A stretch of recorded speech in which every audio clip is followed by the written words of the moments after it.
है फ्रेंड्स, मैं आज आपको बताने वाली हूँ आंसर राइटिंग सेशन का पार्ट 4, जिसमें मैं आपको बताने वाली हूँ एमपीपीएससी मेंस का उत्तर लेखन के बारे में। तो मैं आपको देती हूँ कुछ क्वेश्चंस जिसके उत्तर के बारे में हम चर्चा करते हैं। तो मैंने इसमें 3 पार्ट्स बना दिए हैं। तो आपने अगर वो प्रीवियस पार्ट्स नहीं देखे हैं तो आई बटन पर क्लिक करके वो 3 पार्ट्स भी आप देख लीजिए। तो चलिए शुरू करते हैं आज का वीडियो।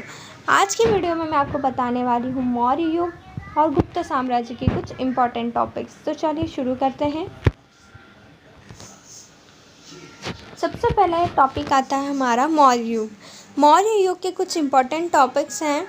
सबसे पहला क्वेश्चन बनता है, चंद्रगुप्त मौर्य की प्रमुख उपलब्धियों का वर्णन करें। इसमें आपको चंद्रगुप्त मौर्य की प्रमुख उपलब्धियों का वर्णन करना है। तो सबसे पहले हम करते हैं क्वेश्चन का व्हाट, अर्थात क्वेश्चन में क्या पूछा गया है। सबसे पहले हम देखते हैं क्वेश्चन का व्हाट, अर्थात क्वेश्चन में क्या दिया गया है। क्वेश्चन में दिया गया है चंद्रगुप्त मौर्य की प्रमुख उपलब्धियों का वर्णन कीजिए। तो इसमें आपको सीधा सा क्या करना है, चंद्रगुप्त मौर्य की जो भी उपलब्धियां हैं उनका वर्णन करना है। जैसे हो गई सामाजिक उपलब्धि, सांस्कृतिक, राजनीतिक, जो भी हो आपकी, ठीक है। चंद्रगुप्त मौर्य की जो भी उपलब्धियां हुई हैं वो सारी आपको लिखनी है 6-7 पॉइंट्स में और उनका वर्णन करना है आपको, ठीक है। अब नेक्स्ट हमारा क्वेश्चन है, मौर्य साम्राज्य की कौन कौन सी विशेषताएं हैं समझाइए।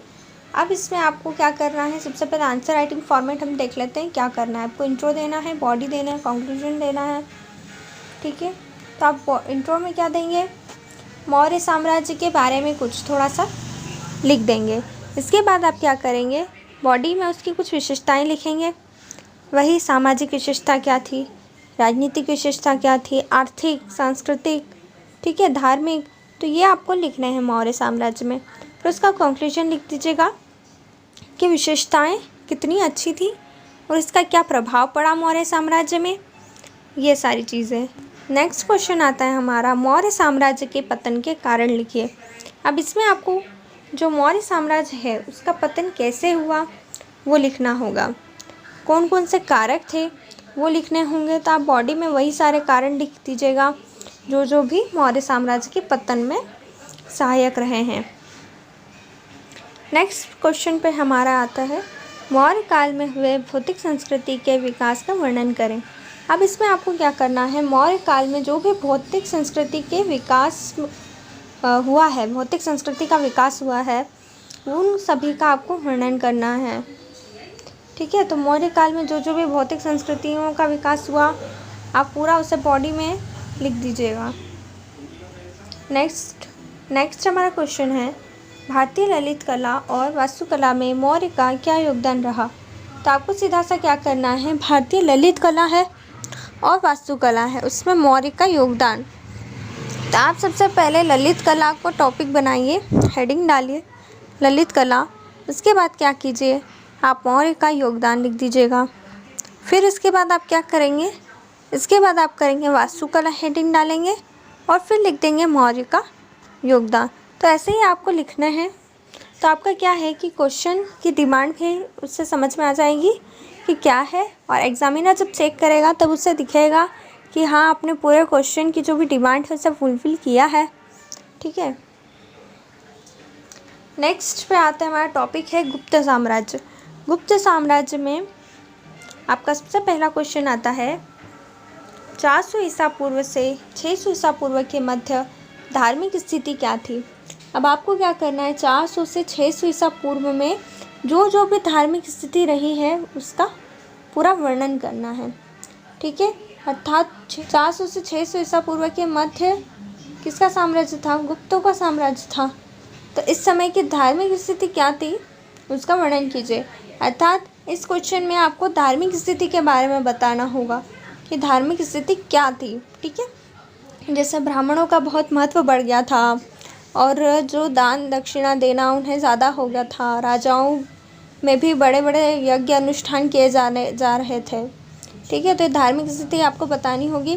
तो इस क्वेश्चन में आप देखिए कि इसमें क्या पूछा है, एक टाइमलाइन पूछ ली गई है 400 से 600 ईसा पूर्व।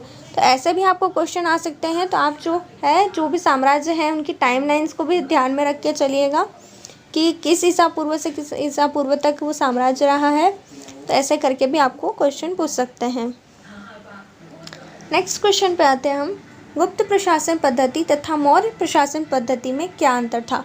तो आपको सीधा सा क्या करना है, गुप्त प्रशासन पद्धति के बारे में लिखना है, ठीक है, और फिर आपको लिखना है मौर्य प्रशासन पद्धति के बारे में। फिर आप क्या कीजिएगा, उसका मूल्यांकन भी करने का बोला है यहाँ पर। आप उन दोनों का मूल्यांकन कीजिएगा कि कौन बेटर था, कौन नहीं बेटर था, ठीक है, कौन किससे क्यों था बेटर, उससे क्यों, है ना। नेक्स्ट क्वेश्चन है हमारा, गुप्त साम्राज्य के पतन के प्रमुख कारण कौन कौन से थे, उल्लेख कीजिए।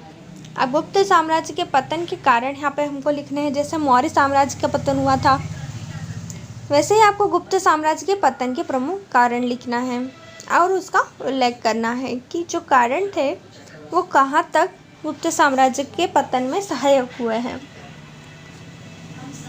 नेक्स्ट क्वेश्चन है हमारा, चंद्रगुप्त द्वितीय द्वारा पश्चिमी भारत पर किए गए आक्रमण का मूल्यांकन करें। अब यहाँ पर जो चंद्रगुप्त मौर्य ने जब पश्चिमी भारत पर आक्रमण किया था तो उस आक्रमण का हमें क्या करना है, मूल्यांकन करना है कि कितना कारगर सिद्ध हुआ उसका वह आक्रमण, इससे क्या क्या लाभ हुए, क्या क्या हानियाँ हुई है। तो ये आपको मूल्यांकन करना है। जब भी आपको मूल्यांकन जैसा शब्द कुछ मिलता है, मूल्यांकन कीजिए किसी चीज़ का, तो आप उसके जो है पॉजिटिव पॉइंट्स भी देखेंगे, साथ ही आप उसके नेगेटिव पॉइंट्स भी देखेंगे, ठीक है। आपको दोनों को संतुलित करते चलना है। और नेक्स्ट क्वेश्चन, कंक्लूजन तो हमेशा आपका पॉजिटिव ही होना चाहिए। नेक्स्ट क्वेश्चन पर आते हैं हमारे। नेक्स्ट क्वेश्चन दिया हुआ है हमारा कि गुप्त साम्राज्य की प्रमुख विशेषताओं का आलोचनात्मक मूल्यांकन कीजिए, ठीक है। तो गुप्त साम्राज्य जो है उसकी प्रमुख विशेषताएं जो भी दी गई है, अर्थात गुप्त साम्राज्य जो हिंदी साहित्य का स्वर्ण युग माना गया है जैसे गुप्त साम्राज्य को, तो वो कहाँ तक सही है।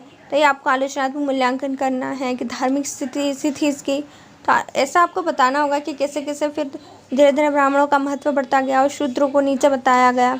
तो ये बताना है आपको आलोचनात्मक मूल्यांकन में, ठीक है। आपको आलोचना भी ज़्यादा नहीं करनी है, मैंने बताया आपको जैसे पॉजिटिव और नेगेटिव पॉइंट्स को 50-50% वेटेज देना है, ठीक है।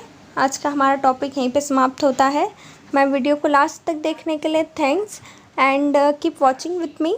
एंड यदि वीडियो आपको पसंद आता है तो इसे लाइक, शेयर और कमेंट करें, हमारे चैनल को सब्सक्राइब करें। Thanks for watching.